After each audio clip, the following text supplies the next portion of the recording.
Bonjour à tous, aujourd'hui je vous fais une petite vidéo car j'ai eu un souci il y a quelques jours avec une Piggy OSD et beaucoup de forums dans les tutos confondent la micro minime OSD et la Piggy. Donc c'est pour ça que je vous fais cette petite vidéo aujourd'hui pour vous donner les explications qui m'ont permis de la faire fonctionner correctement. Donc première chose, c'est le câblage. Donc le problème sur cette carte, c'est qu'il faut brancher le RX sur RX et le TX sur TX, alors qu'on a plutôt l'habitude de faire l'inverse. Donc ça peut être une première source d'erreur pour qu'on ne puisse pas avoir les informations sur notre casque ou nos lunettes. Donc pour ma part, ensuite pour la cam et le VTX, j'ai juste relié le signal vidéo et je fais passer toute l'alimentation par le tramp. Donc ça, c'est la première étape. Ensuite, on passe soit sur Betaflight, selon si vous l'utilisez, ou CleanFlight. Donc moi, pour ma part, c'est Betaflight que je viens d'ouvrir. Il est ici. On va commencer par regarder les UART. Donc moi, sur ma carte, je suis branché sur l'UART3. Donc il faut que je coche MSP sur l'UART3. Attention, on peut mettre que deux MSP. Donc le premier, je l'ai mis sur celui de mon OSD. Et le deuxième, à ne surtout jamais toucher, c'est celui qui est relié par rapport au port USB pour pouvoir brancher ma FC sur le Betaflight. Donc c'est USB VCP.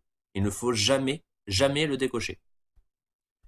Ensuite, c'est tout simple. Il faut aller dans CLI. Il faut taper une petite commande qui est serial passthrough. Donc passthrough, hop. Moi, je suis branché sur l'UART3. Donc vu que c'est codé sur des tableaux, je mets le 2. Et à côté de MSP, c'était marqué un numéro, donc 115 200. Et on clique sur Entrée. Donc là, et maintenant, il va falloir brancher la lipo. Donc attention, si la ligne bizarre ne s'affiche pas tout de suite, débranchez juste la lipo et rebranchez-la. Donc c'est parti. Voilà, donc ça, c'est la ligne bizarre dont je vous parlais. Donc maintenant, on peut faire un petit save. Moi, je le fais toujours, même si c'est pas obligatoire. Et ensuite, on peut tout simplement fermer Betaflight. La suite va se passer dans MWOSD. Donc ici. Donc moi je suis en 64 bits, donc j'ouvre Windows 64.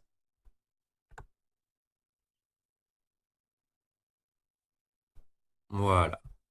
Donc COM4, vu que je suis connecté sur le COM4, et il est en train de lire tout ce que j'ai mis. Donc pour le moment, on va d'abord faire tout ce qui est select. Donc on va sélectionner une police que vous voyez. Donc moi par défaut c'est la défaut. Et ensuite il faut faire upload. Vous pouvez cliquer sur upload pour choisir si vous voulez en gras, en italique, ou même après vous pouvez faire vos propres logos. Par exemple, pour le stabiliser, si vous préférez mettre angle, vous pouvez faire un petit logo en mettant angle. C'est à vous. Ensuite, il faut choisir toutes les options. Donc personnellement, hop là, Dark Skynet, c'est mieux. Surtout, n'oubliez pas, pour avoir la batterie en direct, de mettre Use FC Main Voltage, parce que sinon, ça ne le prendra pas correctement. Une fois que vous avez sélectionné tout ce que vous voulez, il faut cliquer sur Layout Editor. Parce que une des petites interventions qu'il faut faire ici, c'est qu'il faut faire une fois écrire ce que l'on veut et une fois écrire les réglages. Donc bien sûr, avant que j'oublie, si vous voulez que ça s'affiche correctement, n'oubliez pas de cocher soit NTSC, soit PAL en fonction de votre caméra. Sinon, tout l'OSD ne s'affichera pas.